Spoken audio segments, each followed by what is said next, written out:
വെള്ളിയാഴ്ച ജുമാ പ്രസംഗമാണ്.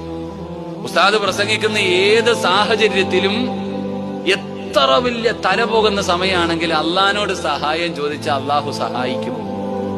അന്ന് ജുമാ പ്രസംഗം എല്ലാം കഴിഞ്ഞിട്ട് അന്ന് രാത്രി ഈ വഴുത് കേൾക്കാൻ വന്ന ഒരാള് മോട്ടിക്കാൻ പോയി. മോഷണമൊക്കെ നടത്തിയിട്ട് ഇറങ്ങുമ്പോഴത്തേക്ക് വീട്ടുകാർ ഉണർന്നു. എല്ലാരും നാട്ടുകാർ മുഴുവനും വിളിച്ചുകൂടി, എല്ലാരും ഒരുമിച്ച് കൂടി കള്ളനെ പിടിക്കാൻ തീരുമാനിച്ചു. കള്ളനാണെങ്കിൽ ഓടുക, നാട്ടുകാർ മുഴുവനും പുറകിൽ ഓടി. അങ്ങനെ ഈ കള്ളൻ ഓടി ഓടി ഓടി ഒരു പുഴയുടെ മുമ്പിൽ ചെന്നു. ബാക്കിൽ നോക്കുമ്പോ നാട്ടുകാർ മുഴുവനും തല്ലാൻ വരുന്നു. മുമ്പിലാണെങ്കിൽ നല്ല ഒഴുക്കുള്ള ആഴമുള്ള ഒരു പുഴ. അപ്പോഴാണ് ഈ കള്ളൻ ജുമാ പ്രസംഗം ഓർക്കണത്. ഉസ്താദ് ജുമായ്ക്ക് പറഞ്ഞ് ഏത് പ്രതിസന്ധിയുടെ ഘട്ടത്തിലും അള്ളാഹുവിനോട് സഹായം ചോദിച്ച അള്ളാഹ് സഹായിക്കും.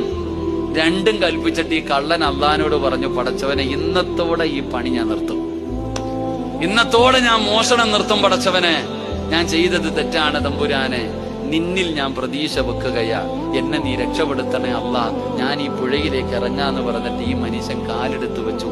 റോഡിൽ കൂടെ നടന്നു വന്ന പോലെ ഇയാള് വെള്ളത്തിന്റെ മുകളിൽ കൂടെ നടന്ന് അക്കരെ പോയി. ഇയാള് നേരെ പള്ളിയിലെ ഖത്തീബിന്റെ അടുക്ക പോയിട്ട് പറഞ്ഞു, എന്റെ പൊന്നാര ഉസ്താദെ, നിങ്ങൾ പറഞ്ഞത് സത്യമാണ്. അള്ളഹാനോട് ഇന്നലെ രാത്രി ഇങ്ങനെ ഒരു സംഭവം ഉണ്ടായി. ഞാൻ പടച്ച റബ്ബിനോട് പറയേണ്ട രീതിയിൽ അങ്ങോട്ട് പറഞ്ഞപ്പോ ഉസ്താദ് ഞാൻ വെള്ളത്തിന്റെ മുകളിൽ കൂടെ നടന്നു ഉസ്താദ്. ഇയാള് വലിയ അത്ഭുതത്തോടെ ഉസ്താദിനോട് പറഞ്ഞു.